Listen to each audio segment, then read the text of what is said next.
தமிழ் தடம் நேயர்களுக்கு வணக்கம். நம்மோடு உரையாட ஊடகவியலாளர் திரு கேப்ரியல் இணைந்திருக்காங்க. வாங்க பேசலாம். வணக்கம். வணக்கம். எலெக்ஷன் வந்துட்டா போதும், கட்சிகள் இந்த டாஸ்மாக் அப்படின்ற விஷயத்த கையில் எடுத்துப்பாங்க. சில கட்சிகள் நாங்க படிப்படியா மூடுறோம் அப்படின்றத சொல்லுவாங்க. சில கட்சிகள் டாஸ்மாக்கே எதிராக இருப்பாங்க. சில கட்சிகள் அதுக்கு வாய்ப்பே கிடையாதுங்க, சாத்தியப்படுத்த முடியாது. ஏன்னா ஆண்டுக்கு கிட்டத்தட்ட 50,000 கோடி டாஸ்மாக்ல இருந்து வந்துகிட்டு இருக்கு. அப்படி வரக்கூடிய ஒரு டிபார்ட்மெண்ட்டை நம்ம மூடிட்டோம் அப்படின்னா என்னங்க பண்றது, எப்படி ரன் பண்றது தமிழ்நாட்டை அப்படின்னு கேள்வி எழுப்புவாங்க.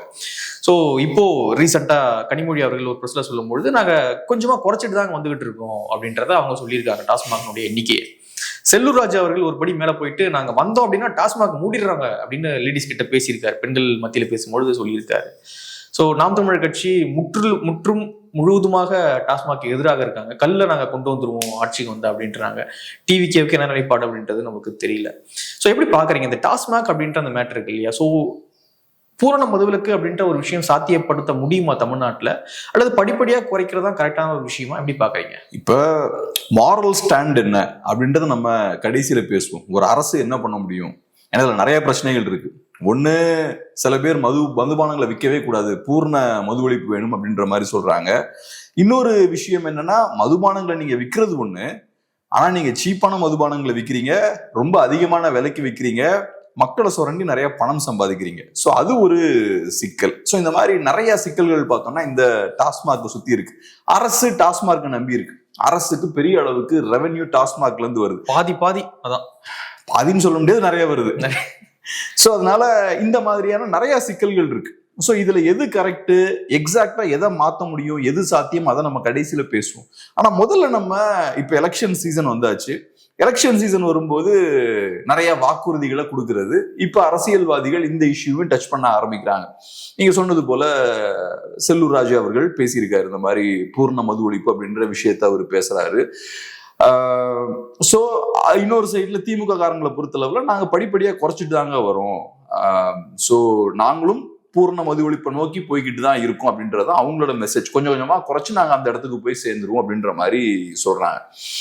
இதை எலெக்ஷனுக்கு முன்னாடி பேசுறாங்க. இந்த 4 years 2 அரசியல் கட்சிகளும் பேசல. இப்ப எலெக்ஷன் கிட்ட நெருங்கும் போது சைலண்டா கொஞ்சம் கொஞ்சமா அப்படி லைட்டா பேச ஆரம்பிக்கிறாங்க.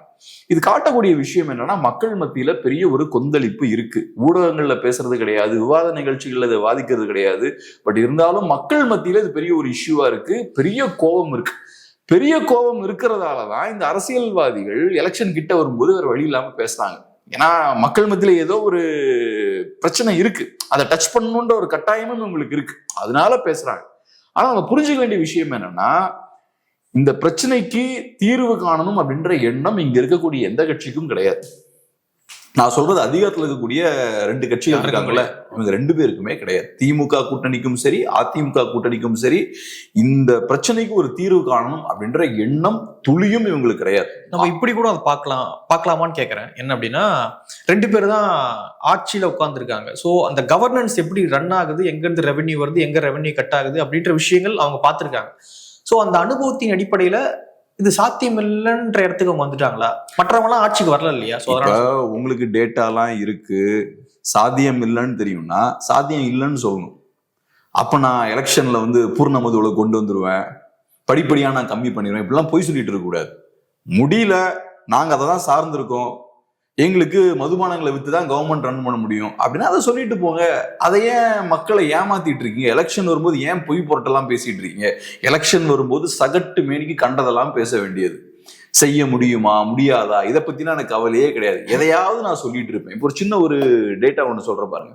2024-25 48,344 கோடி ரூபாய் டாஸ்மாக் வழியா அரசுக்கு ரெவென்யூ வந்திருக்கு. இதே இது பார்த்தோம்னா 2005-06 அந்த ஆண்டுல பார்த்தோம்னா வெறும் 6,087 கோடி ரூபாவா அது இருக்கு. வெறும் நான் சொல்றேன், அந்த காலத்துல அதிகம் தான், ஆனா இப்பயோட ஒப்பிடும்போது அப்ப கம்மியா இருக்கு. ஜஸ்ட் ஒரு 20 years பார்த்தோம்னா ஏறக்குறைய 8 மடங்கு கவர்மெண்ட்டுக்கு ரெவென்யூ இன்க்ரீஸ் ஆயிருக்கு. இப்ப நம்ம அப்பா அம்மாட்டெல்லாம் கேட்போம், 2005க்கும் 2025க்கும் இந்த 2 வருஷ காலகட்டத்துல, ஆமா இந்த 20 வருஷ காலகட்டத்துல 8 மடங்கு உங்க சேலரி இன்க்ரீஸ் ஆயிருக்கா? இங்க தமிழ்நாட்டுல எல்லா உழைப்பாளிகள்ட்டையும் நம்ம கேட்கலாம் அந்த கேள்வியை.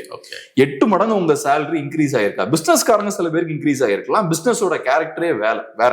ஆனா சம்பாதிக்கக்கூடியவங்க ஒர்க்கிங் கிளாஸா இருப்பாங்கல்ல, அவங்களோட சேலரி 8 மடங்கு இன்க்ரீஸ் ஆயிருக்கா. 100 ரூபாய் வாங்கியிருந்தா இப்ப 800 ரூபாய் வாங்கிட்டு அவங்க. ஸோ இப்ப 8 மடங்கு பார்த்தோம்னா ரெவென்யூ இன்க்ரீஸ் ஆயிட்டு இருக்கு.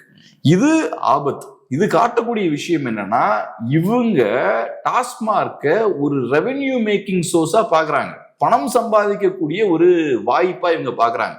நீங்க ஆல்கஹால் பிரச்சனை இருக்கு பாருங்க, அதை ஒரு இஷ்யூவா பார்க்கணும். இது ஒரு பெரிய ஒரு சமூக சீர்கேடு அப்படின்னு பார்த்தா அதை எப்படி கம்மி பண்ணலாம்னு நீங்க யோசிப்பீங்க. ஆனா நீங்க இதை வச்சு எப்படி சம்பாதிக்கலாம்னு பாக்குறீங்க. அப்ப நீங்க எப்படி இதுக்கான சொல்யூஷனா இருப்பீங்க? பிரச்சனையே நீங்க தான், அரசியல்வாதிகள் தான் இங்க பிரச்சனையே. டாஸ்மாக் வச்சு அவங்க சம்பாதிக்கலாம்னு பார்த்துட்டு இருக்காங்க. ஒவ்வொரு வருஷமும் அவங்க ரெவென்யூவை இன்க்ரீஸ் பண்ணிட்டு இருக்காங்க. இப்ப கேட்டா கொஞ்சம் ஆல்கஹால் கன்சியூம் பண்றது கம்மி ஆயிட்டு இருக்கு. இப்ப ஓவரால் ஆல்கஹால் கன்சியூம் பண்றது இப்ப லாஸ்ட் ஒரு 2-3 இயர்ஸ் கம்மியா இருக்குன்றாங்க.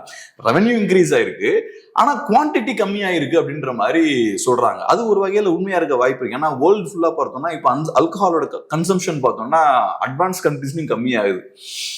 அது காரணம் ரொம்ப எக்ஸ்பென்சிவ். இந்த பப் கல்ச்சர் இந்த விஷயம்லாம் இருக்குல்ல, எல்லாராலையும் இப்ப முடியல. ஸோ அதனால பார்த்தோம்னா இப்ப யூகேல எல்லாம் நிறைய பப்ஸ் எல்லாம் க்ளோஸ் பண்ணிட்டு இருக்காங்க. அவங்களுக்கு ட்ரெடிஷ்னலா பெரிய கல்ச்சர் இருக்கு.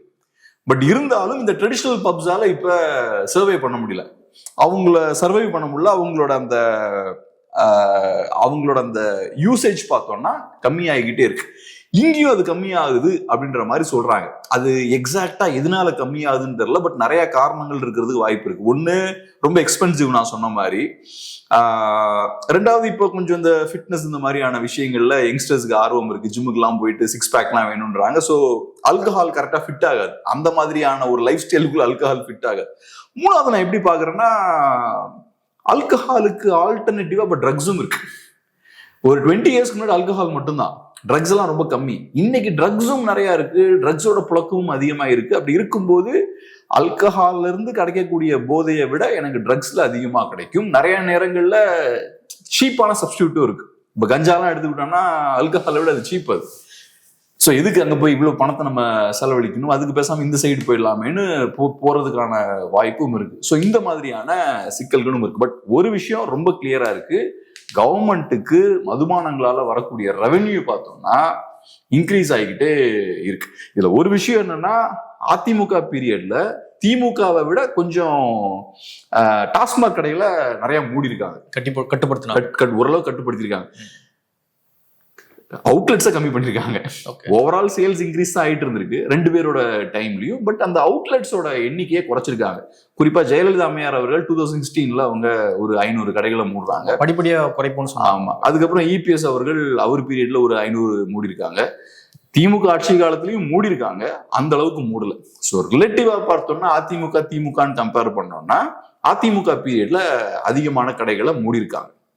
பட் இருந்தாலும் ரெவென்யூன்னு எடுத்துக்கிட்டோம்னா, சேல்ஸ்ன்னு எடுத்துக்கிட்டோம்னா, ஹிஸ்டாரிக்கலா நம்ம பார்த்தோம்னா சேல்ஸ் வந்து இன்க்ரீஸ் ஆகிக்கிட்டே தான் இருந்திருக்கு, அதுல பெரிய மாற்றம் இல்லை. ஸோ அதுக்கான காரணம் என்னன்னா, இவங்க டாஸ்மார்க்கை நம்பி தான் இருக்காங்க. இப்போ இல்லைங்க டாஸ்மார்க்கை நம்பிலாம் இல்லைங்க, டேட்டா எடுத்து பாருங்க, இதெல்லாம் ஓவர் எக்ஸாஜரேஷன் அப்படிலாம் கிடையாதுங்க அப்படின்ற மாதிரிலாம் சொல்லுவாங்க. கேட்டா ஓவரால் ஜிஎஸ்டிபி எடுத்து பார்த்தீங்கன்னா அதுல வெறும் 1.53% தான் டாஸ்மாக் ரெவென்யூல இருந்து வந்திருக்கு. போன வருஷம் அது 1.62 இருந்தது, இப்ப நம்ம அதை கம்மி பண்ணி 1.52 கொண்டு வந்துட்டோம், இந்த மாதிரிலாம் கதை சொல்லுவாங்க. ஸோ நம்ம பார்க்கும்போது அப்ப நமக்கு ஒரு 100 ரூபாயில ஒரு 1.5 ரூபா தான் டாஸ்மாக்ல இருந்து வருது போல அப்படின்ற மாதிரி நமக்கு யோசிக்கட்டும். நீங்க ஜிஎஸ்டிபியோட அதை கம்பேர் பண்ணக்கூடாது, அது கரெக்டான கம்பேரிசனா இருக்காது. நீங்க சும்மா அமெரிக்காவோட ஜிடிபியோட கூட கம்பேர் பண்ணலாம்ல, அப்படி கம்பேர் பண்ணா அது கரெக்டான கம்பேரிசனா இருக்காது. ஏன்னா டாஸ்மாக்ன்றது மதுபானங்கள்ன்றது வேற மாதிரியான ஒரு ப்ராடக்ட். ஸோ அதை நம்பி நம்ம அரசு எவ்வளவு தூரத்துக்கு இருக்காங்கன்றதை கண்டுபிடிக்கணும்னா வேற வழிகளை நம்ம கண்டுபிடிக்கலாம். ஃபார் எக்ஸாம்பிள், இப்போ ஓவராலா நம்ம ஸ்டேட் கவர்மெண்டோட எக்ஸ்பெண்டிச்சர் இருக்குல்ல, ஓவரால் எக்ஸ்பெண்டிச்சரை நம்ம எடுத்துக்கிட்டோம்னா அதுல 11% நம்ம டாஸ்மாக்ல இருந்து வருது. ஸோ எக்ஸ்பெண்டிச்சர்னா என்ன? ஒன்னு ஸ்டேட்டுக்குன்னு ரெவென்யூ இருக்கும், வருவாய் இருக்கும், அது இருக்கும், அது பிளஸ் கடன், இது ரெண்டும் சேர்ந்தா எக்ஸ்பெண்டிச்சர் இல்லையா?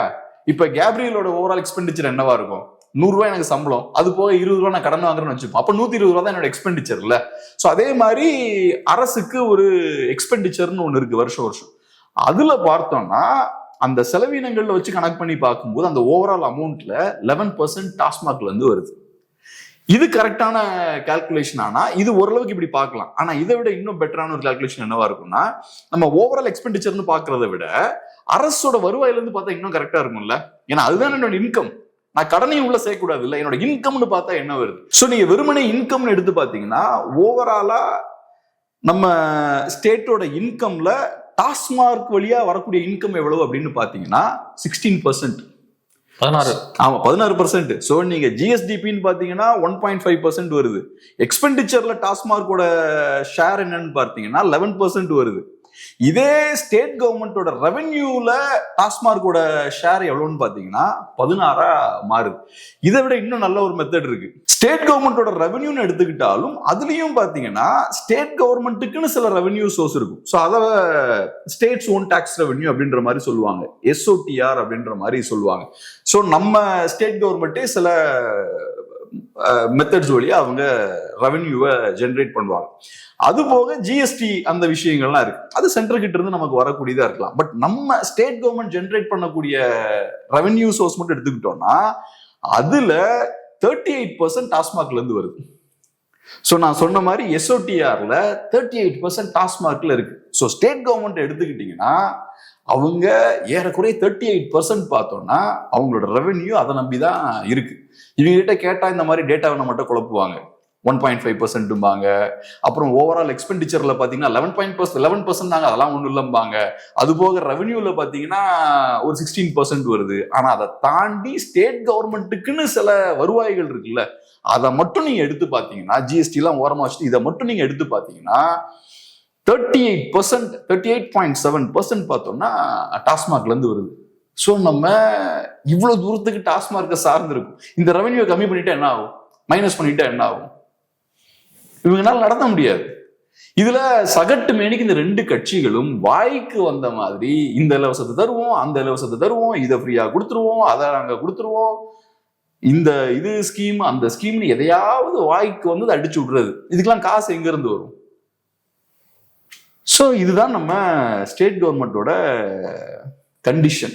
டாஸ்மாக் மூட முடியுமா மூட முடியாதா அப்படின்ட்டு. டாஸ்மாக் மூடினீங்கன்னா கவர்மெண்ட் மூட வேண்டியிருக்கும். கவர்மெண்ட் ஃபங்க்ஷன் இப்ப இருக்கிற சூழல்ல முடியாது, வாய்ப்பே இல்லை. இந்த படிப்படியா மூட்டலாம் அப்படின்றாங்கல்ல ஒரு கான்செப்ட். படிப்படியா எப்படி மூடுவீங்க? இப்போ உங்களுக்கு இன்னைக்கு தேவை என்ன சிக்கல் உங்களுக்கு இப்ப இருக்கு? எதை பேஸ் பண்ணி சொல்றீங்க? என்ன உங்களுக்கு இன்னைக்கு தமிழ்நாடு கவர்மெண்ட்டுக்கு இருக்கக்கூடிய மிகப்பெரிய சிக்கலே பெரிய கடன் சுமை இருக்கு. 10 லட்சம் கோடி ரூபாய் கிட்ட நீங்க கடன் வாங்கி வச்சிருக்கீங்க. அப்ப நீங்க படிப்படியா டாஸ்மாக் ரெவென்யூ கம்மியாகும்னு நினைப்பீங்களா, படிப்படியா டாஸ்மாக் ரெவென்யூ அதிகமாகணும்னு நினைப்பீங்களா? அதிகமாகணும். ஸோ கவர்மெண்ட் ரன் பண்ற ஒரு ஆளா நீங்க இருந்தீங்கன்னா அதான் உங்களோட சிந்தனையா இருக்கும். ஏற்கனவே கையில காசு இல்லை, முடிஞ்ச அளவுக்கு ரெவென்யூவை எப்படி இன்க்ரீஸ் பண்ணலாம்னு தான் பார்ப்பீங்க.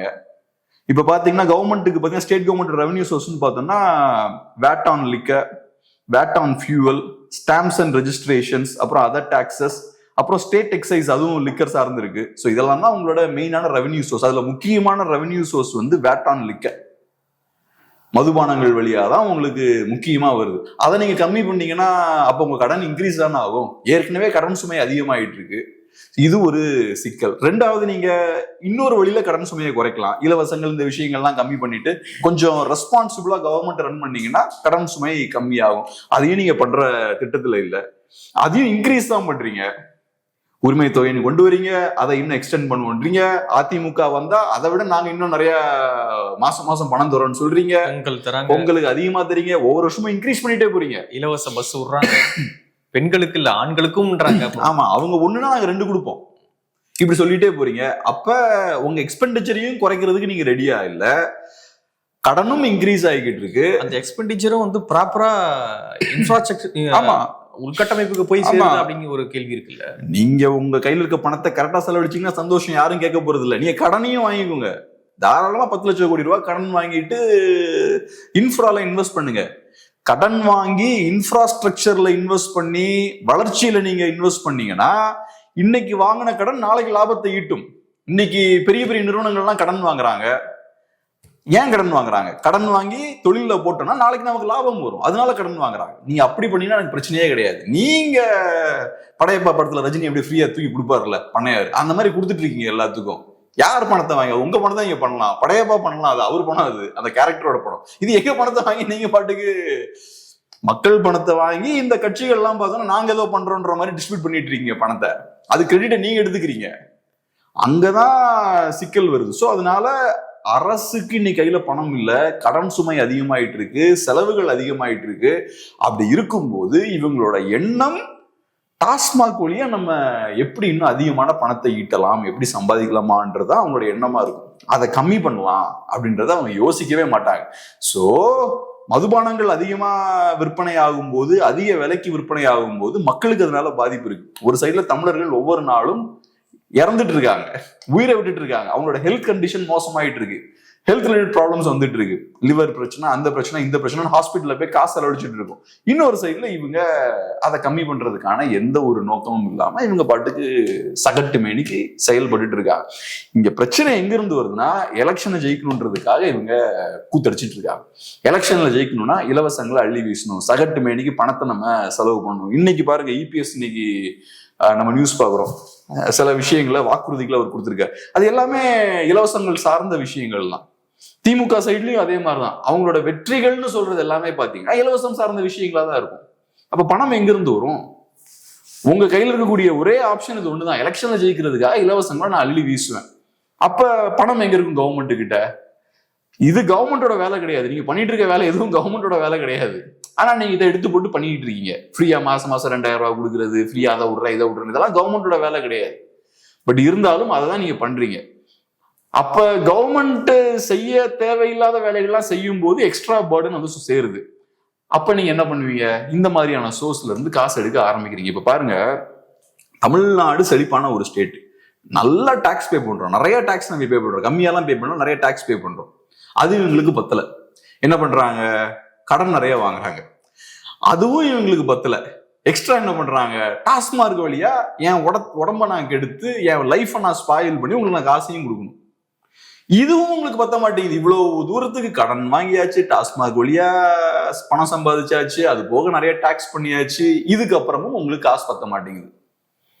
அப்ப என்ன இது சிக்கலா இருக்கு? சோ திராவிட மாடல் அப்படியே உறிஞ்செடுக்குது தமிழ்நாட்டை. இப்போ திராவிட மாடல் சொல்றது ரெண்டு திராவிட கட்சிக்கும் பொருந்தும். ஓகே, இப்போ ரெண்டு கட்சிகள் இருக்காங்க, அவங்களுக்கு அந்த எண்ணம் இல்லைன்னு நீங்க சொல்றீங்க. திமுக அதிமுக ரெண்டு பேருக்குமே அதை மூடணும் டாஸ்மாக் அப்படின்ற எண்ணம் முடியாது. இப்போ அந்த எண்ணம் இருக்கக்கூடிய கட்சிகள், பாமக வந்து அவங்களுடைய முதல் கொள்கையாகவே வச்சிருக்காங்க முழு மதுவிலக்கு அப்படின்ற ஒரு விஷயத்த அவங்க கொள்கையாகவே வச்சிருக்காங்க பாமக. அந்த பாமக அதிமுக கிட்ட கூட்டணி வைக்கும் பொழுது அது ஒரு ஃபேக்டராகவே முதல்ல வச்சு இது நீங்க நிறைவேற்றுறேன்னு சொன்னீங்கன்னா நாங்க வரோம் அப்படின்னு ஒரு அழுத்தம் கொடுக்க மாட்டாங்க. இந்த பக்கம் பாத்தீங்கன்னா திருமாவர்கள், அவர் வந்து மது ஒழிப்பு மாநாடுனே வந்து மாநாடு போறாரு, பூர்ண மதுவிலக்கை அமல்படுத்தணும் அப்படின்லாம் பிரச்சனை பண்றாரு, மாநாடு போடுறாரு. அவர் என்ன பண்றாரு அப்படின்னா இதை ஒரு பிரச்சனையாக முன்வைத்து இதை நீங்க நிறைவேற்றுறேன்னு சொல்லுங்க நாங்க வரோம் அப்படின்னு அவரும் அழுத்தம் போட மாட்டார் திமுகவுக்கு. ஸோ எந்த கட்சியுமே அந்த இடத்துல இருக்கக்கூடிய கட்சிகள் அதை செய்ய மாட்டாங்க. செய்யணும் அப்படின்ற எண்ணம் கொண்ட கட்சிகள் அதை செய்யறதுக்கான அந்த வேலையை வந்து செய்ய மாட்டாங்க, செய்ய வைக்க மாட்டாங்க. ஸோ நடக்கவே நடக்காத. இது எப்படி பாக்குறீங்க? நடக்கும், இவங்க இருக்க வரைக்கும் நடக்காது. இவங்களெல்லாம் வீட்டுக்கு அனுப்பிட்டு ஒரு அரசியல் மாற்றத்தை கொண்டு வந்தோம்னா நடக்கும். இப்ப இவ்வளவு பணத்தை நம்ம வீணடிச்சுட்டு இருக்கோம், நம்மளோட யங்ஸ்டர்ஸோட லைஃப் வீணா போயிட்டு இருக்கு, அதுவும் நம்ம ஃபியூச்சருக்கு ஆபத்து. நம்ம ஃபியூச்சரை வீணாக்கி தானே இன்னைக்கு இந்த கவர்மெண்ட் எல்லாம் ரன் பண்ணிட்டு இருக்கோம். நம்ம ஃபியூச்சரை வீணாக்கி தானே இன்னைக்கு நம்ம பணம் இவங்களுக்கு சம்பாதிச்சு கொடுக்குறோம், நம்ம உடம்பை வீணாக்கி தானே இவங்களுக்குலாம் நம்ம பணத்தை சம்பாதிச்சு கொடுக்குறோம். ஸோ அப்படியான ஒரு சூழல் இருக்கு. ரெண்டாவது நான் இன்னொரு பாயிண்ட் சொல்லிக்கிறேன். நம்ம இவ்வளவு நேரம் பார்த்தது அரசு அப்படின்ற அந்த இன்ஸ்டிடியூஷன் எப்படி இந்த டாஸ்மாக் அப்படின்ற அந்த நிறுவனத்தை நம்பி இருக்குன்றதை பத்தி நம்ம பார்த்தோம். ரெண்டாவது முக்கியமா பார்க்க வேண்டியது என்னன்னா, இங்க இருக்கக்கூடிய அரசியல்வாதிகள், இங்க இருக்கக்கூடிய அரசியல் கட்சிகள் அவங்களும் இதை சார்ந்தா இருக்காங்க. இன்னைக்கு டிஸ்டிலரிஸ் எல்லாம் யாரு கையில இருக்கு? அதே மாதிரி டாஸ்மாக் அவுட்லெட்ஸ் எல்லாம் இன்னைக்கு யார் எடுத்து நடத்திட்டு இருக்கா? ஸோ பொலிட்டீஷியன்ஸுக்கு இது வழியா நிறைய பணம் வருது. அது போக நமக்கு தெரியும் பிளாக்ல விற்கிறது, அப்புறம் பிடிஆர் அவர்கள் இதுக்கு முன்னாடி பேசினது என்னன்னு நமக்கு தெரியும். ஸோ அதனால ஒண்ணு அரசுன்ற நிறுவனத்துக்கு இதோட தேவை இருக்கு, ரெண்டாவது இங்க இருக்கக்கூடிய அரசியல் கட்சிகளுக்கும் தேவை இருக்கு, அரசியல் தலைவர்களுக்கும் இண்டிவிஜுவல்ஸ் அதோட தேவை இருக்கு. ஸோ இவங்க பார்த்தோம்னா லிட்டரலா இந்த இண்டஸ்ட்ரியோட கனெக்ட் ஆயிருக்காங்க. ஸோ அப்ப இவங்க எப்படி இதெல்லாம் மூடுவாங்க? இது அபத்தமான ஒரு கோரிக்கை. இவங்ககிட்ட போய் நம்ம அதை கேட்கறதே ரொம்ப தப்பு. இவங்க நான் மூடுவேன்னு சொல்றாங்க பாருங்க, அதை விட பெரிய கோமாளித்தனம் எதுவும் கிடையாது. இவங்களே நடத்துவாங்களாம், இது வழியா வரக்கூடிய லாபத்தை என்ஜாய் பண்ணுவாங்களாம், அதுக்கப்புறம் இவங்களே மூடிடுவாங்களாம். இதை நம்ம நம்புறோம் பாருங்க. நம்ம நம்பல, யாரும் நம்ப மாட்டாங்கன்னு நினைக்கிறேன். பட் வந்து தைரியமா சொல்றாங்கல்ல, வந்து மூடிடுவோம் அப்படின்றாங்களே தைரியமா. இப்போ அதிமுக கூட என்ன சொல்றாங்க அப்படின்னா, இந்த ஆட்சியில் நடக்கக்கூடிய பிரச்சனைகளை அவங்க கோட் பண்றாங்க. மதுவால போதையால பிரச்சனை நடந்துகிட்டே இருக்கு, சட்ட ஒழுங்கு சீர்கேடு ஏற்படுது, பெண்களுக்கான பாதுகாப்பு இல்லாம சூழல் ஏற்படுது அப்படின்னா அதிமுக சுட்டி காட்டிக்கிட்டே இருக்காங்க. அதுக்கு அதிமுக சொல்ற காரணமும் போதை தான். போதை, கஞ்சா, இது போன்ற விஷயங்கள் தான் சொல்றாங்க. சரி, நீங்க வந்தா மூடுவீங்களா அப்படின்னு கேட்டா அதுக்கும் சரியான பதில் இல்லை அதிமுக கிட்டே. இப்போ ஒண்ணும் இல்ல, கேட்டா மூடுவோம்பாங்க, ஆனா மூட மாட்டாங்க. எலெக்ஷனுக்கு முன்னாடி நீங்க என்ன கேட்டாலும் நாங்க செஞ்சிருவோம்பாங்க. திமுக அப்படிதான் சொன்னாங்க. 2016 நாங்க மூடிடுவோம், நாங்க பூர்ண மதுவிலக்கு. அப்புறம் என்ன, முடிஞ்சதுக்கு அப்புறம் யார் நீ அப்படிம்பாங்க. நீங்க என்ன கேட்டாலும் முடியும்னு தான் சொல்லுவாங்க. அவங்களுக்கு என்னன்னா எதை பத்தியும் கவலை கிடையாது. நீங்க சொன்ன மாதிரி அவங்களுக்கு தெரியுது இன்னைக்கு பிரச்சனை ஃபுல்லா எங்க இருந்து வருது, போதையில இருந்து தான் எல்லா பிரச்சனையும் ஸ்டார்ட் ஆகுது. நடக்கக்கூடிய கிரைம்ஸ் எல்லாம் எடுத்து பாருங்க. அதை செய்யறதுக்கு முன்னாடி ஏதோ ஒரு வகையில ஒரு போதைப் பொருளோட இன்ஃப்ளூயன்ஸ் அவனுக்கு இருக்கு. அதுக்கப்புறம் தான் அந்த வேலையில ஈடுபடலாம். அப்படி இருக்கும்போது சம்பந்தம் இருக்குது ரெண்டுக்கும். ஒண்ணு, பொருளாதார ரீதியா மக்கள் போண்டி ஆகுறாங்க. ரெண்டாவது, ஹெல்த் காலி ஆகுது. ரெண்டாவது, சொசைட்டில நிறைய பிரச்சனைகளும் வருது. கிரைம் இன்க்ரீஸ் ஆகுது, வயலன்ஸ் இன்க்ரீஸ் ஆகுது, இதெல்லாம் வருது. பட் இருந்தாலும் நீங்க அதை என்கரேஜ் பண்றீங்க. ஏன்னா அரசியல்வாதிகளுக்கு லாபம் இருக்கு. சிம்பிள், அரசியல்வாதிக்கு இதுல லாபம் இருக்கு. ஏன்னா நான் ஏன் இதை ரொம்ப ஸ்ட்ரெஸ் பண்ணி சொல்றேன்னா, கவர்மெண்ட் அதை சார்ந்து இருக்குதுலாம் ஒண்ணு. இவங்க வெறும் கவர்மெண்ட் நலன் மட்டுமே இவங்க யோசிக்கிற ஆட்கள்லாம் கிடையாது. அவங்களுக்கு பர்சனலா அதுல லாபம் இருக்கு அரசியல்வாதிகள். ஸோ இப்படிப்பட்ட ஒரு பொலிட்டிக்கல் சிஸ்டமை நம்ம வச்சிருக்கோம், இப்படிப்பட்ட பொலிட்டிஷியன்ஸை நம்ம வச்சிருக்கோம். அவங்க எதுக்கு நம்மளை பத்திலாம் யோசிக்கணும்? இப்போ நான் ஒரு உதாரணம் என்னன்னா, இப்போ திராவிட கட்சிகள் தான் பண்ண மாட்டாங்கன்னு நீங்க சொல்றீங்க. ஆனா தேசிய கட்சிகளுடைய எண்ணமாவும் அது இல்லையே. இப்போ பல மாநிலங்கள் பாஜக ஆள்றாங்க. எத்தனை மாநிலங்கள்ல பூரண மதுவிலக்கு அவங்க கொண்டு வந்துட்டாங்க அப்படின்ற ஒரு கேள்வி இருக்கு. தமிழ்நாட்டுல கூட வந்து தமிழிசை சவுந்தரராஜன் அவர்கள் மாநில தலைவராக இருக்கும் பொழுது மதுவிலக்கு கொண்டு வரணும், பெண்கள் வந்து கஷ்டப்படுறாங்க, குடும்ப வன்முறை நடக்குது அப்படின்லாம் சொல்லிட்டு இருந்தாங்க. அப்புறம் அவங்க கிட்ட அதிகாரம் வருது. பாண்டிச்சேரியினுடைய கவர்னரா போய் உட்காடுறாங்க. முதலமைச்சரை விட அந்த இடத்துல கவர்னருக்கு பெரிய அதிகாரம் உண்டு. சோ அதிகாரம் கையில் இருக்கும்பொழுது தமிழிசை சவுந்தரராஜன் அவர்கள் அதை பண்ணாங்களா? எத்தனை டாஸ்மாக் சொல்லக்கூடாது, பாண்டிச்சேரியில வந்து பாப்ஸ்கோ தான் நடக்கும். தனியார் மதுபானங்கள் வந்து இருக்கு, அரசு நடத்துறாங்க. சோ எத்தனை மதுபான கடைகளை மூடி இருப்பாங்க தமிழிசை சவுந்தரராஜன் அப்படின்ற ஒரு கேள்வியும் இருக்கு. சோ திராவிட கட்சிகளுக்கும் அந்த எண்ணம் இல்லை, அதிகாரம் இருக்கு, எண்ணம் இல்லை. அதே போல குற்றச்சாட்டு வைக்கக்கூடிய தேசிய கட்சிகளுக்கும் அந்த எண்ணம் இல்லை, அவங்களும் அதை நடைமுறைப்படுத்த மாட்டாங்க அப்படின்ற. இப்ப சிக்கல் என்னன்னா, இப்ப நம்ம செகண்ட் இஷ்யூக்கு வருவோம். நீங்க சொன்னீங்கல்ல பூர்ண மதுவிலக்கு சாத்தியமா அப்படின்ற கேள்விக்கு இப்ப வருவோம். அது சாத்தியம் கிடையாது. இப்ப நமக்கு பொலிட்டிஷியன்ஸ் கூட இருக்கக்கூடிய சிக்கல் என்னன்னா, நீங்க பொய் சொல்றீங்க, சாத்தியம்னு சொல்றீங்க, செஞ்சு தருவோம்னு சொல்றீங்க, டாஸ்மாக் அவுட்லெட்ஸை கம்மி பண்ணுவோம்னு சொல்றீங்க, அதுக்கப்புறம் நல்லா சம்பாதிச்சுட்டு போறீங்க. ஸோ நீங்க பொய் சொல்றீங்க, அங்கதான் இங்க பிரச்சனை. அது ஒரு பிரச்சனை. சோ பூர்ண மதுவிலக்கு சாத்தியமான்னு கேட்டீங்கன்னா சாத்தியம் கிடையாது. இதுக்கு நிறைய எக்ஸாம்பிள்ஸ் இருக்கு. உலகம் முழுக்க நிறைய நாடுகள்ல அதை ட்ரை பண்ணியிருக்காங்க. தமிழ்நாடு மாதிரியான ஸ்டேட்ல நம்ம அதை ட்ரை பண்ணோம்னா பெரிய ஆபத்துல போய் முடிஞ்சிடும். ஏன்னா ஏற்கனவே இங்க இருக்கக்கூடிய பொலிட்டிக்கல் பார்ட்டிஸும் இங்க இருக்கக்கூடிய பொலிட்டீஷியன்ஸும் மாஃபியா மாதிரி தான் இருக்காங்க. இந்த இல்லீகல் பிசினஸ்ல ஈடுபடுறது, லேண்ட் கிராபிங், அது இதுன்னு இவங்க நிறைய இல்லீகல் ஆக்டிவிட்டீஸ்ல ஈடுபடுறாங்க. மற்ற நாடுகள்ல இந்த விஷயத்தெல்லாம் பண்றது மாஃபியா குரூப்ஸா இருப்பாங்க. இங்க மாஃபியா குரூப்ஸ் மற்ற நாடுகள்ல பண்ற வேலையை இங்க பொலிட்டிஷியன்ஸே பண்ணிட்டு இருக்காங்க ஏற்கனவே. இதுல நீங்க பூர்ண மதுவில கொண்டு வந்துட்டீங்கன்னா பிளாக் மார்க்கெட்ல பயங்கரமா விற்க ஆரம்பிச்சோம். இப்ப எதுக்கு சாராயம் ஏன் நிறைய விற்குதுங்க? ஏன்னா ஒரு 30-40 ரூபா மதிப்பிலான லிக்கரை நீங்க மதுபானங்களை நீங்க 150 ரூபாய்க்கு விற்கிறீங்க. அப்ப என்ன ஆகுது, 30 ரூபா பொருளை 150 ரூபாய்க்கு விற்கும் போது நிறைய மார்ஜின் நடுவில் இருக்கு இல்லையா? அப்ப நான் 50-60 ரூபாய்க்கு இன்னொரு பொருளை விற்கலாம் இல்லையா?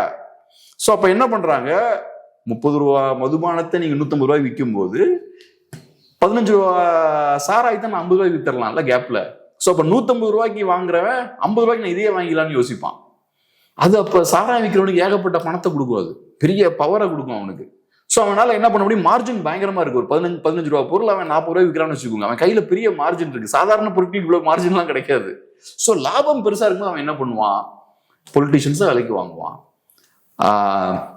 அதிகாரிகளை விலைக்கு வாங்குவான். ஸோ கவர்மெண்ட் சிஸ்டம் அவன் கண்ட்ரோல் பண்ண ஆரம்பிச்சிருவான். அதனாலதான் இன்னைக்கும் நீங்க பேசுங்க, கள்ளக்குறிச்சி பகுதியில இப்பயும் நடந்துட்டு இருக்குன்றாங்க. நம்ம நண்பர்கள்ட்ட எல்லாம் கேட்கும்போது ஒன்னும் பெருசா எதுவும் மாறல சார், அதான் சார் போய்கிட்டு இருக்கு. ஏன் அது டாஸ்மாக் இருக்கும்போதே நடந்துட்டு தானே இருக்குன்ற, அதான் சொல்ல வரேன். டாஸ்மாக் இருக்கும்போது நடக்கும். ஏன் நடக்குது? டாஸ்மாக் இருக்கும்போது நீங்க 30 ரூபா மதுபானங்கள் 150 ரூபாய்க்கு விற்கிறீங்க, அதனால நடக்குது.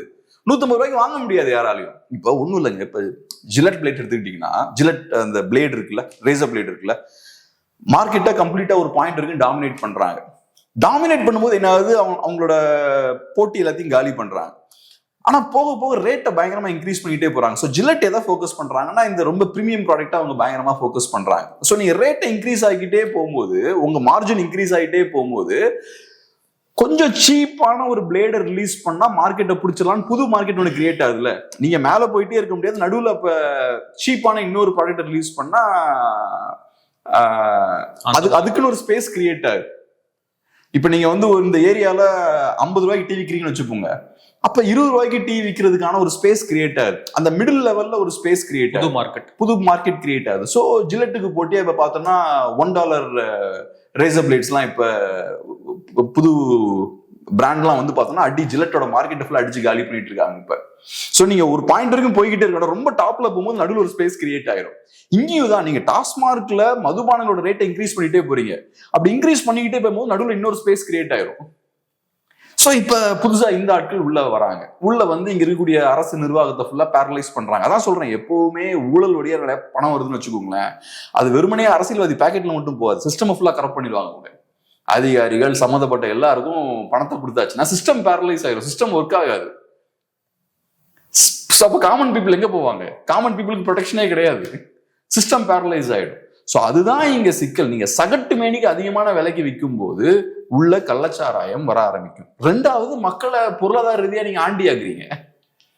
சாதாரணமா யாரு குடிக்கிறாங்க? ரெகுலரா அடிக்டான ஆட்கள்லாம் பாத்தீங்கன்னா லோ இன்கம் குரூப்ல இருக்கக்கூடிய ஆட்களா இருப்பாங்க மெஜாரிட்டி. ஸோ இப்போ ஒருத்தர் போறாரு, கன்ஸ்ட்ரக்ஷன் ஒர்க்ல ஒர்க் பண்றாரு, ஒரு நாளைக்கு 1000 ரூபாய் சம்பாதிக்கிறாரு, அவருக்கு ஒரு 20 டேஸ் ஒர்க் இருக்குன்னு வச்சுப்போம், 25 டேஸ் ஒர்க் இருக்குன்னு வச்சுப்போம், 25,000 ரூபாய். அதுல டெய்லி போய் அவர் என்ன பண்றாரு, ஒரு 200 ரூபா 250 ரூபா அங்க போய் செலவழிச்சுட்டு வர்றாரு. ஸோ 7,500 ரூபாய் ஒரு மாசத்துக்கு அவர் செலவழிக்கிறார். அப்ப ஏறக்குறைய 3ல் 1 பங்கு அவரு இங்க போய் விடுறாரு. இது எவ்வளவு பெரிய பொருளாதார சுரண்டல்! இது கம்யூனிஸ்டுகள்லாம் பயங்கரமான பொருளாதார சுரண்டல் எல்லாம் பத்தி பேசிட்டு இருப்பாங்கல்ல, இதை விட பெரிய ஒரு ஸ்கேம் எங்கேயுமே இருக்காது. இது நீங்க வந்து ஒரு பணக்காரன் இருந்து 7,500 ரூபா வாங்குறீங்கன்னா பிரச்சனை இல்லை, ஒரு சாதாரண சாமானியன் 25,000 ரூபாய், அதுவும் குவாலிட்டியான மதுவா அப்படின்னு அது 3வது பாயிண்ட், அதுவும் பிரச்சனை. ஸோ நீங்க பொருளாதார ரீதியா அவனை சுரண்டுறீங்க, அவனுக்கு கொடுக்கறது தரமற்ற சீப் தேர்ட் ரேட் ப்ராடக்டா அவனுக்கு கொடுக்குறீங்க. ஸோ இங்கதான் நான் பிரச்சனை இருக்குன்னு பாக்குறேன். ஒன்னு சீப்பான ப்ராடக்ட் கொடுக்குறீங்க, ரெண்டாவது அவனை ஸ்கேம் பண்றீங்க, ஒரு சீப்பான பொருளை பயங்கர எக்ஸ்பென்சிவான ரேட்டுக்கு கொடுக்குறீங்க. அப்படி கொடுக்கும்போது சொசைட்டில வேற பிரச்சனைகளையும் கிரியேட் பண்றீங்க, கள்ளச்சாராயம் இந்த மாதிரியான விஷயங்களும் உள்ள வருது. ஸோ இதெல்லாம் தான் இங்க கஞ்சா உள்ள, ஏன்னா அதெல்லாம் சீப், அதனாலதான் எல்லாம் அங்க போறது. எதுக்கு இங்க போயிட்டு நம்ம 400-500 ரூபாய் கொடுத்து வாங்குறதுக்கு, அதை ட்ரை பண்ணிட்டு போயிடலாமேன்னு போயிட்டு இருக்காங்க. ஸோ எனக்கு அந்த டவுட்ஸ் இருக்கு, ஜென்சி அங்க அந்த சைடு போறதுக்கு அது ஒரு காரணமா இருக்கலாம். சீப்பா இருக்கு, அப்புறம் உங்களுக்கு வெயிட் போடாது பெருசா. நீங்க ஜிம்முக்கு எல்லாம் போறீங்கன்னா இது வெயிட் போடும்ல உங்களுக்கு, ஹை கலோரி இல்ல, ஆல்கஹால் வந்து ஹை கலோரி சப்ஸ்டன்ஸ் அது. ஸோ பாப் மார்லி இதெல்லாம் பார்த்து வேற இன்ஸ்பயர் ஆகிறாங்க. ஆமா, அவர் என்னெல்லாமோ நல்ல விஷயம் சொல்லியிருப்பாரு, அதெல்லாம் பார்த்து இன்ஸ்பயர் ஆகாம இதை பார்த்து இன்ஸ்பயர் ஆகிறது. ஸோ அதனால இந்த மாதிரியான பிரச்சனைகள்லாம் இருக்கு. இப்ப நீங்க பூர்ண மதுவிலை கொண்டு வந்தீங்கன்னா என்ன ஆகும்னா, இப்ப நான் சொன்ன இந்த எக்கனாமிக்ஸ் இருக்குல்ல, பூர்ண மதுவிலக்கு நீங்க கொண்டு வந்துட்டீங்க. அப்ப இப்ப டாஸ்மார்க்ல நீங்க மதுபானங்கள் வாங்கினீங்கன்னா என்ன ஆகுது, ஒரு 30 ரூபா பொருளை நீங்க 150 ரூபாய் வாங்குறீங்க. பூர்ண மதுவிலக்கு கொண்டு வந்தாச்சுன்னா இதே 30 ரூபா பொருளை 500 ரூபாய்க்கு நீங்க வாங்குவீங்க. அதே சரக்கு 500 ரூபாய்க்கு வாங்குவீங்க, பிளாக் மார்க்கெட்ல வாங்குவீங்க. இப்போ அதுக்குதான் மாற்ற நாம் தமிழர் சொல்றாங்க, கல்ல நாங்க லீகலைஸ் பண்ணுவோம். கரெக்ட், அங்க வரேன். ஸோ இப்ப கல்லுக்கு நம்ம கடைசியா வருவோம் சொல்யூஷன், அது ஒரு part of the solution. So இப்ப நீங்க கோவிட் டைம்ல பார்த்தீங்கன்னா இதே பிரச்சனை தான் நடந்தது. டாஸ்மாக் அவுட்லெட்ஸ் முடியாச்சு, ஆனா டாஸ்மாக்ல 150 ரூபாய்க்கு வித்துட்டு இருந்த மதுபானங்கள் 300 ரூபாய்க்கு விற்க ஆரம்பிச்சிட்டாங்க பிளாக் மார்க்கெட்ல. நிறைய இடங்கள் அது கூட நிறைய இடங்கள் அந்த மாதிரிலாம் போய்கிட்டு இருந்தது. நிறைய இடங்கள்ல கிடைக்காது இல்ல, எல்லாருக்கும் பணம் இருக்காது இல்ல, 300 ரூபாய் கொடுத்து எப்படி வாங்குவாங்க? ஆனா பிளாக் மார்க்கெட்ல அது விற்க ஆரம்பிச்சுடுவாங்க. சோ ஏன் இது நான் டேஞ்சர்னு சொல்றேன்னா, இப்ப 20 ரூபா கள்ளச்சாராயத்தை 50 ரூபாய்க்கு ஒருத்தன் விற்கும் போது அவனுக்கு பவர் கிடைக்குது பாருங்க, ஒரு 30 ரூபா மார்ஜின் அவனுக்கு இந்த பவர் கொடுக்குது பாருங்க. அப்ப யோசிச்சு பாருங்க, 30 ரூபா மதுபானத்தை ஒருத்தன் 500-600 ரூபாய்க்கு விற்கிறான்னு வச்சுக்கோங்க, அந்த மார்ஜின் மிக பெருசா இருக்கும், அவனுக்கு மிகப்பெரிய பினான்சியல் ஸ்ட்ரென்த் கிடைக்கும், அவனால மொத்தமா எல்லாத்தையும் சுருட்டி கைக்கு வச்சுக்க முடியும். எத்தனை கேஸ் வேணா போடு பாத்துக்கலாம் அப்படின்னு. அதுக்கு எக்ஸாம்பிள் வந்து அமெரிக்கால கிரேட் டிப்ரெஷன் பீரியட்ல அல் கப்பூன், அந்த மாதிரி ஒரு பெரிய அல் கப்பூன் அப்படின்ற பெரிய ஒரு கேங்ஸ்டர் இருந்தார். அவருலாம் அதான் லிக்கர் மாஃபியா. அவரு அந்த டைம்ல ப்ரொபேஷன் இருந்தது அங்க. பூர்ண மதுவிலக்கு இருந்தது. பூர்ண மதுவிலக்கு காலகட்டத்தில் கவர்மெண்ட் விற்க மாட்டாங்க. ஸோ இவர் என்ன பண்றது, பிளாக்ல மதுபானங்களை கொண்டு வருது. ஃபர்ஸ்ட் சின்ன லெவல்ல ஆரம்பிக்கிறாரு. அதுக்கப்புறம் பார்த்தா யூஎஸ்ல ரொம்ப கேஷுவலா எல்லா இடத்துலயும் பப்பு பார்லாம் இருக்கும், வெளியில ரெஸ்டாரண்ட் இருக்கும், ஆனா உள்ளுக்குள்ள மதுபானங்கள் வித்துட்டு இருப்பாங்க. போலீஸுக்கும் தெரியும், ஆனா யாரும் ஆக்ஷன் எடுக்க மாட்டாங்க. ஏன்னா இவர்கிட்ட நான் சொன்ன மாதிரி பணம் பயங்கரமா இருக்கு, ஏகப்பட்ட பணம் இருக்கு, எல்லா இடத்துலயும் வீசி எறிய முடியும். மேயரா அவரு சூஸ் பண்ணுவாரு, பொலிட்டீஷியன்ஸ் அவர் சூஸ் பண்ணுவார், எவன் பவருக்கு வரணும் எவன் பவருக்கு வரக்கூடாதுன்றத. ஸோ இவங்க சில ஆண்டுகள் பார்த்தோம்னா ஆட்டி படைச்சிட்டு இருந்தாங்க அமெரிக்காவை. அதுல யாராவது நல்ல அதிகாரிகள் நல்ல போலீஸ்காரங்க யாராவது இவங்களுக்கு எதிராக திரும்புறாங்கன்னா அவங்கள போட்டு தள்ளிடுறது. வலிக்கு காசு கொடுத்து வலிக்கு வந்துருவாங்கன்னா காசை கொடுத்து அவங்கள விலைக்கு வாங்கிடுறது, இல்லைன்னா போட்டு தள்ளிடுறது. பெரிய பொலிட்டீஷியன்ஸா இருக்கலாம், அதிகாரிகளுக்கு எல்லாத்தையும் மாதிரி காலி பண்ணிடுறது. இப்படிப்பட்ட ஒரு டெரர் அந்த பீரியட்ல இருந்தது. அல் கப்பூன் அப்ப என்ன சொல்லுவாங்கன்னா வேர்ல்ட்ஸ் ரிச்சஸ்ட் மேன் பாங்க அந்த காலகட்டத்தில். ஒரு காலகட்டத்தில் பாப்லோ எஸ்கோபாரையும் அப்படி சொல்லுவாங்க, வேர்ல்ட்ஸ் ரிச்சஸ்ட் மேன் அப்படின்ற மாதிரி அவர் சொல்லுவாங்க. ஸோ அந்த அளவுக்கு அவங்களுக்கு பணபலம் கிடைச்சது. அந்த பணபலம் எங்கிருந்து வரும்னா அந்த மார்ஜின் தான். ஸோ நீங்க ஒழுங்கா ஒரு பொருளை 30 ரூபா பொருளை 40 ரூபாய்க்கு நீங்க விற்கலாம். அப்படி வித்தாச்சுன்னா அரசுக்கும் ஓரளவுக்கு ப்ராஃபிட் இருக்கும், ஓரளவுக்கு நீங்க மக்களையும் போண்டி ஆக்க மாட்டீங்க. இல்லைன்னா என்ன பண்ணலாம், குவாலிட்டி இன்க்ரீஸ் பண்ணி ஒரு 50 ரூபா பொருள் 60 ரூபாய்க்கு விற்கலாம். எதுக்கு சீப்பான 30 ரூபா பொருள் எடுத்துட்டு இருக்கீங்க, 50 ரூபாய்க்கு அதை கொஞ்சம் குவாலிட்டியா ஒரு 60 ரூபாய்க்கு ஒரு மார்ஜின் ஒரு 10 rupees நீங்க வச்சுக்கலாம். அதை விட்டுட்டு நீங்க மார்ஜின் 100 ரூபா 200 ரூபான்னு வச்சுங்கன்னு வச்சுக்கோங்க, அப்ப வேற ஒரு மார்க்கெட் அங்க கிரியேட் ஆகும். ஸோ அதனால நீங்க பிரைவேடைஸ் இந்த பூர்ண மதுவில கொண்டு வந்தாச்சுன்னா இவங்கெல்லாம் உள்ள வருவாங்க. இவங்களை டீல் பண்றது சாதாரண விஷயமே கிடையாது. நான் சொன்ன மாதிரி இவங்க கிட்ட மணி பவர் இருக்கும். அவன் ஒரு 50 ரூபா பொருளை 300 ரூபாய்க்கு விற்கிறான்னா அவன்கிட்ட மணி பவர் இருக்கும். நீங்க அவனை கண்ட்ரோல் பண்றதுக்கு போலீஸ் ஆர்மி எல்லாம் இறக்குனீங்கன்னா அதுக்கு ஈக்குவல் அவனும் ஏதாவது கொண்டு வந்துகிட்டே இருப்பான், அதை கவுண்டர் பண்ணிக்கிட்டே இருப்பான் அவனும். பாப்லோ எஸ்கோபார் எல்லாம் பாத்தீங்கன்னா லிட்டரலா அவரு பிரைவேட் ஆர்மி வச்சிருப்பாரு, கவர்மெண்டோட வார் தான், துப்பாக்கி ட்ரெயின்டு சோல்ஜர்ஸ் எல்லாம் வச்சு சண்டை. ஏன்னா அவன்கிட்ட அந்த அளவுக்கு பவர் இருக்கு, அவனால ஒரு பிரைவேட் ஆர்மியை கிரியேட் பண்ண முடியும்.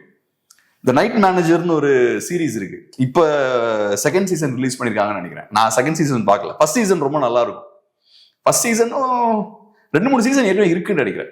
ஸ்டார்டிங்ல உள்ள சீசன் பார்த்தோம்னா ஒருத்தன் வெப்பன்ஸ் எல்லாம் ஒருத்தன் ட்ரேட் பண்ணுவான், இந்த இல்லீகலா வெப்பன்ஸை மற்ற நாடுகளுக்கு கொடுக்குறது, இந்த விஷயம்லாம் ஒரு பெரிய பிசினஸ் மேன் பண்ணிட்டு இருப்பான். ரோப்பர்னு நினைக்கிறேன் அவன் பேர், அந்த பிசினஸ் மேன் பேர், நல்ல ஒரு ஆக்டர் அவர். ஸோ அப்ப பார்த்தோம்னா ஏதோ ஒரு மிடில் ஈஸ்டர்ன் கண்ட்ரில ஒரு பிரைவேட் ஆர்மி வச்சிருப்பானுங்க, இவங்களே சோல்ஜர்ஸை வந்து ட்ரெயின் பண்ணி பிரைவேட்டா மிஷனரிஸ்மாங்கல்ல மெர்சனரிஸ்மாங்கல்ல அவங்கள வச்சிருப்பாரு. ஸோ இந்த பணம் உங்களுக்கு ஓவர் ஆயாச்சுன்னா இதெல்லாம் நீங்க பண்ணிடலாம், உங்களோட இன்ட்ரெஸ்ட்டை ப்ரொடெக்ட் பண்றது நீங்க இந்த விஷயங்கள் எல்லாமே பண்ணலாம். ஸோ அதனால பூர்ண மதுவிலக்கு டேஞ்சரான விஷயம். இப்ப நீங்க சொன்னீங்கல்ல கல் நல்ல ஒரு ஆப்ஷன் ஆச்சேன்னு, கல்லை நீங்க உள்ள கொண்டு வந்தாச்சுனாலே பூர்ண மதுவிலக்கு இல்லைன்னு அர்த்தம். கல்லும் ஒரு மதுபானம் தானே. ஆனா ஒரே விஷயம் என்னன்னா கல்லால நமக்கு பெரிய பாதிப்பு இல்லை. ஒரு நார்மல் இந்த ஸ்பிரிட்டை குடிக்கிறத விட கல்லால நமக்கு பெரிய பாதிப்புகள் கிடையாது. ரெண்டாவது, அதை நம்ம குடிச்சோம்னா அதனால வரக்கூடிய பொருளாதார நலன்களும் மக்களுக்கு போய் சேரும். இங்க பார்த்தோம்னா 10 ரூபா பொருளை நீங்க நிறைய ரூபாய்க்கு விற்கிறீங்களா, அப்படி விற்க முடியாது அங்க, ஏன்னா அங்க போட்டி இருக்கும். ஸோ நீங்க அதை லீகலைஸ் பண்ணியாச்சுன்னா நிறைய பேர் கல்ல இருக்குவாங்க, ஒரு ஹெல்தியான ஒரு காம்படிஷன் இருக்கும், எக்கானமி அங்க க்ரோ ஆகும், பெரிய பாதிப்பு ஏற்படாது. கல் மூலமா ஏற்படக்கூடிய போதையும் பார்த்தோன்னா கொஞ்சம் கம்மியா தான் இருக்கும், அவ்வளவு தூரம் போகாது. ஆனா அப்கோர்ஸ் அது டேஞ்சர் தான், அதுலயும் பாதிப்புகள் இருக்கு. ஆனா அது ஒரு பெட்டரான ஒரு சப்ஸ்டியூட்டா இருக்கும். நான் சொன்ன மாதிரி நீங்க பூர்ண மது ஒழிப்பை நடத்த முடியாது. ஸோ நீங்க இந்த மாதிரியான விஷயங்களை யூஸ் பண்ணி நீங்க பண்ணலாம், அந்த அவுட்லெட்டை குறைச்சிட்டு ஆமா இதை லீகலைஸ் பண்ணலாம். ஒண்ணு, அதனால வரக்கூடிய லாபங்கள் மக்கள்கிட்ட போகுது. ரெண்டாவது, அதனால ஏற்படக்கூடிய பாதிப்புகள் குறைவா இருக்கு. மூணாவது, சகட்டு மேனிக்கு ரேட் ஃபிக்ஸ் பண்ண முடியாது. ஏன்னா கல்லை நம்ம லீகலைஸ் பண்ணோம்னா மக்கள் கிட்ட விட போறோம். இப்ப நீங்க நல்லா அதிக ரேட்டுக்கு வித்தீங்கன்னா என்கிட்ட வந்துருவாங்க, நான் அதிக ரேட்டுக்கு வித்தனா உங்ககிட்ட போயிருவாங்க. இப்போ ஒரு பிஸ்கட் கம்பெனிக்கான அதிக ரேட்டுக்கு விற்க முடியாது இல்ல, ஏன்னா போட்டிக்கு 4 பேர் இருப்பான். நீங்க அதிகமா ரேட்டுக்கு வித்தீங்கன்னா கஸ்டமர்ஸ் எல்லாம் வேற கம்பெனிக்கு போயிருவான். ஒரு டீ கடை ஓனரால் அப்படி அதிகமா ரேட்டு விற்க முடியாது இல்ல.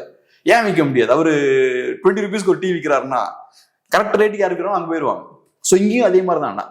இதை நம்ம வந்து டெமோக்ரட்டைஸ் பண்ணியாச்சுன்னா அப்ப ரேட் வந்து கண்ட்ரோல்ல இருக்கும். இங்க சிக்கலன்னா மொனோபோலி இருக்கு கவர்மெண்ட், நான் சொல்ற ரேட்டுக்கு நீ வாங்கி ஆகணும், மொனோபோலி இருக்கு.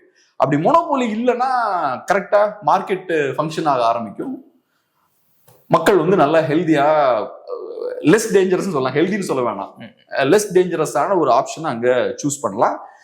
தேவையில்லாம மக்கள் சுரண்டப்பட மாட்டாங்க, மக்கள் தேவையில்லாம ஹெல்த் இஷ்யூஸையும் ஃபேஸ் பண்ண மாட்டாங்க.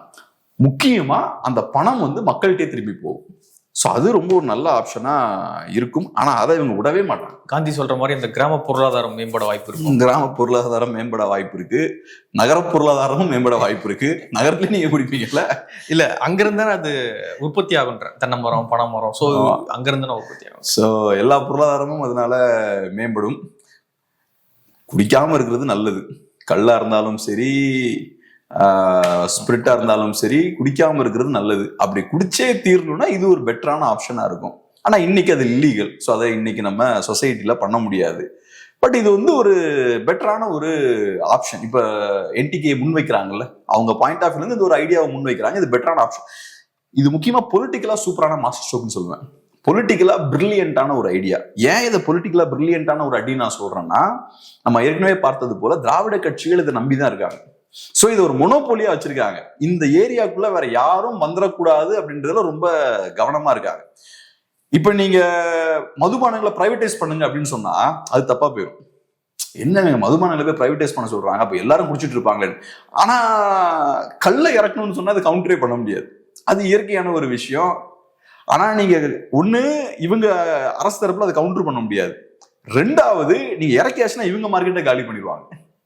எதுக்கு நான் அன்ஹெல்தி ஸ்பிரிட்டை போய் குடிக்கணும் அதிக விலைக்கு, அங்கேயே நான் போய் குடிச்சிட்டு போயிடலாமே அப்படின்ற மாதிரி அந்த பக்கம் எல்லாம் போயிடுவாங்க. ஸோ பொலிட்டிக்கலா இது சூப்பரான ஒரு மாஸ்டர் ஸ்ட்ரோக். பொலிட்டிக்கலா நல்ல ஒரு ஆப்ஷன். என்டிகே இதை கையில் எடுத்தது பெரிய ஒரு கிளவரான ஒரு மூவ். அதுக்கு எதிராக பேசவும் முடியாது, அதை அலோவ் பண்ணாலும் சிக்கல். கவர்மெண்டோட இங்க இருக்கிற பொலிட்டிஷியன்ஸோட மொனோபோலி அது சேலஞ்ச் பண்ணு. ஸோ நல்ல ஒரு பொலிட்டிக்கல் மூவ் அது. அப்ப நீங்க சொல்றத பாத்தீங்கன்னா இப்போதைக்கு பூர்ண மதுவிலக்கு சாத்தியம் இல்லை. எப்போதும் என்ன கேட்டா சாத்தியம் கிடையாது. அது சாத்தியப்படுத்த முயற்சி பண்ணோம்னா நிறைய எதிர்வினைகள் ஏற்படும், நிறைய பாதிப்புகள் அதனால ஏற்படும். நீங்க ஹிஸ்டாரிக்கலா எடுங்க, ஆயிரக்கணக்கான ஆண்டுகள் எடுத்து பாருங்க. ஏதோ ஒரு அடிக்ஷனுக்கு மக்கள் வந்து ஏதோ ஒரு அடிக்ஷன்ல மாட்டிட்டு தான் இருப்பாங்க. ஒவ்வொருத்தரும் ஒரு அடிக்ஷன்ல மாட்டிட்டு இருப்பான். சில பேருக்கு பார்த்தோம்னா ரிலிஜன் ஒரு அடிக்ஷனா இருக்கும், மதம் ஒரு அடிக்ஷனா இருக்கும். சிலவங்களுக்கு பார்த்தீங்கன்னா பொலிட்டிக்கல் வெறுப்பெல்லாம் இருக்கும், அது ஒரு அடிக்ஷன் தானே. இந்த சாதி எனக்கு பிடிக்காது, இந்த மதம் பிடிக்காது, இந்த மதம் இந்த சாதி தான் பெருசு, இப்படி ஏதாவது ஒரு அடிக்ஷன் இருக்கும். சில நேஷனாலிட்டி சார்ந்த அடிக்ஷன் சில பேருக்கு இருக்கும். சில பேருக்கு செக்ஸ் சார்ந்த அடிக்ஷன்ஸ் எல்லாம் இருக்கும். ஏதோ ஒரு அடிக்ஷன் எல்லாருக்கும் பார்த்தீங்கன்னா இருக்கும். அடிமையா தான் அடிக்ஷன்ல தான் எல்லாமே இருப்பாங்க. சிலவங்களுக்கு பவர் ஒரு அடிக்ஷனா இருக்கும். இந்த அடிக்ஷன்ல எல்லாம் மாட்டாதவன் பவர் அடிக்ஷன்ல மாட்டிட்டு இருப்பான். ஸோ பெரும்பாலும் பார்த்தோம்னா ஹிஸ்டாரிக்கலா போதைப் பொருட்களுக்கு மக்கள் அடிக்ட் ஆகி தான் இருந்திருக்காங்க, கணிசமானவர்கள். அதை கம்ப்ளீட்டா எராடிகேட் பண்ண இது வரைக்கும் முடிந்தது கிடையாது. அதுக்கான காரணம் என்னன்னா எனக்கு தெரியல ஆக்சுவலா. என்னன்னா இப்ப ஹிட்லர் சொன்னாருன்னு சொல்லுவாங்க, man is an aberration of nature அப்படின்னு ஒன்று சொன்னாருன்னு சொல்லுவாங்க. மனிதனே இயற்கைக்கு எதிரானவன் தான் அப்படின்ற ஒரு பாயிண்ட். அது ஒரு வகையில பார்த்தோம்னா அது உண்மையும் கூட தான். இப்ப நம்ம ஹியூமன் பீங்ஸ் நம்ம இருக்கோம், நம்ம இந்த இடத்துக்கு வந்துட்டாலே இங்க சிமெண்ட் எல்லாம் போட்டாச்சு, ஒரு கூரையெல்லாம் வச்சாச்சு. ஸோ இயற்கையை இங்கிருந்து வெளில தள்ளுறோம்ல. இப்ப இதெல்லாம் இல்லைன்னா இங்க மண் இருந்திருக்கும், புழு இருந்திருக்கும், ஆடு மாடுகள்லாம் இங்க போயிட்டு இருந்திருக்கும். ஸோ நம்ம இயற்கையில இருந்து நான் என்ன பாதுகாத்துக்கிறேன், இயற்கையான காத்து என் மேல படாம, மழை என் மேல படாம. ஸோ நான் ஒரு ஆர்டிபிஷியலான ஒரு ஆள் தான். இப்ப நான் மனிதர்கள் இப்ப நிறைய குழந்தைகளை பத்திட்டு நிறைய மேரேஜஸ் எல்லாம் பண்ணிட்டு நம்ம மனித இனத்தை நம்ம எக்ஸ்பேண்ட் பண்ணும்போது இந்த வீடுகள், இந்த சிமெண்ட், இந்த கான்கிரீட் ரோடு எல்லாமே எக்ஸ்பேண்ட் ஆகும். ஸோ இயற்கை வந்து கம்மியாகும், செயற்கை அதிகமாகும். ஹியூமன்ஸ் இதானே ஹியூமன்ஸ். ஸோ நம்ம ஒரு செயற்கையான வாழ்க்கையை வாழ்ந்துட்டு இருக்கோம். அப்படி இருக்கும்போது நம்ம செயற்கையான ஒரு விஷயங்கள் நம்ம பண்ணிட்டு இருக்கும்போது ப்ரெஷர் நிறைய இருக்கும், ஸ்ட்ரெஸ் நிறைய இருக்கும், இதெல்லாம் இருக்கும். நீங்க ஹை ப்ரெஷர் ஒர்க் பண்ணும்போது உங்களுக்கு ஆல்கஹாலோட தேவை அதிகமா தேவைப்படும். ஹை டிப்ரெஷன்ல நீங்க இருக்கும்போது ஆல்கஹாலோட தேவை உங்களுக்கு அதிகமா ஏற்படும். இந்த எக்ஸ்ட்ரீமுக்கும் தேவைப்படும், அந்த எக்ஸ்ட்ரீமுக்கும் தேவைப்படும். நீங்க பேலன்ஸ்டா இருக்கீங்கன்னா உங்களுக்கு பிரச்சனை இருக்காது. ஃபேமிலியோட சந்தோஷமா இருக்கேன், ஃபேமிலியோட டைம் ஸ்பெண்ட் பண்றேன், அண்ணன் தம்பியோட நான் இருக்கேன், சொசைட்டிக்கு நான் ஃபேவரபிளா இருக்கேன், கரெக்டான ஒரு சொசைட்டியோட மிங்கிளா இருக்கேன் அப்படின்னா அது தேவைப்படாது. ஆனா நீங்க செயற்கையான விஷயம், ஹை ஸ்ட்ரெஸ் ஒர்க் பண்ணிட்டு இருக்கீங்க, உங்களால சில விஷயங்கள் சரியா செய்ய முடியல, பயங்கர டிப்ரெஷன்ல இருக்கீங்க, அப்போ உங்களுக்கு ஆல்கஹால் தேவைப்படும். ஸோ நம்ம செயற்கையான கேரக்டர்ஸ் தான் நம்ம. ஸோ அதனால கண்டிப்பா நிறைய பேருக்கு ஆல்கஹாலோட தேவை இருக்கும், சொசைட்டில எப்பவுமே இருக்கும். அதை முற்றிலுமா நம்ம எராடிகேட் பண்ண முடியாது. அப்படி நம்ம பண்ண முயற்சி பண்ணும்போது அல்கபூன் மாதிரியான நிறைய கேங்ஸ்டர்ஸ் எல்லாம் உருவாவாங்க. நம்ம ஊர்ல அது பொலிட்டிஷியன்ஸா இருப்பாங்க. ஏன்னா ஏற்கனவே பண்ணிட்டு தான் இருக்காங்க, இன்னும் நெக்ஸ்ட் ஸ்டேஜுக்கு போய் பண்ணுவாங்க. கண்ட்ரோல் பண்ணலாம், மதுவை கண்ட்ரோல் பண்ணலாம், இந்த மாதிரி விஷயங்கள் பண்ணலாம். மக்களோட ஹெல்த்தை ரொம்ப டேமேஜ் பண்ணக்கூடாது, அதை யூஸ் பண்ணி அரசு பணம் சம்பாதிக்க கூடாது, அது இம்மாரல்ல. ஒரு மோசமான விஷயத்தை யூஸ் பண்ணி அரசு பணம் சம்பாதிக்கிறது இம்மாரல். நீங்க காந்தி ஜெயந்தி அன்னைக்கு லீவ் விடுறீங்க, ஏன் லீவ் விடுறீங்க? உங்களுக்கு தெரியுது தப்புன்னு, அப்ப ஏன் அதை பண்றீங்க? அது தப்புன்றதுதான் உங்க ஸ்டாண்டா இருந்தா ஏன் பண்றீங்க? இல்ல பண்ணணும்னு ஆரம்பிச்ச முடிவெடுத்தாச்சுன்னா எல்லா நாளும் பண்ணுங்க. அது என்ன அன்னைக்கு மட்டும் நான் நல்லவனா இருப்பேனா? மகாவீர் ஜெயந்தியா? ஆமா, இது ஒரு 4-5 நாள் வச்சிருக்காங்க, லீவ் விடுவாங்க. ஆமா, இது தப்பான விஷயம் இல்ல. சோ அதனால பூர்ண மதுவிலக்கு சாத்தியம் இல்லைன்றது என்னோட பார்வை. என்ன நடக்குது அப்படின்றத வெயிட் பண்ணி பார்க்கலாம். நிறைய விஷயங்களை மூடு பகிர்ந்துக்கிட்டீங்க. நன்றி.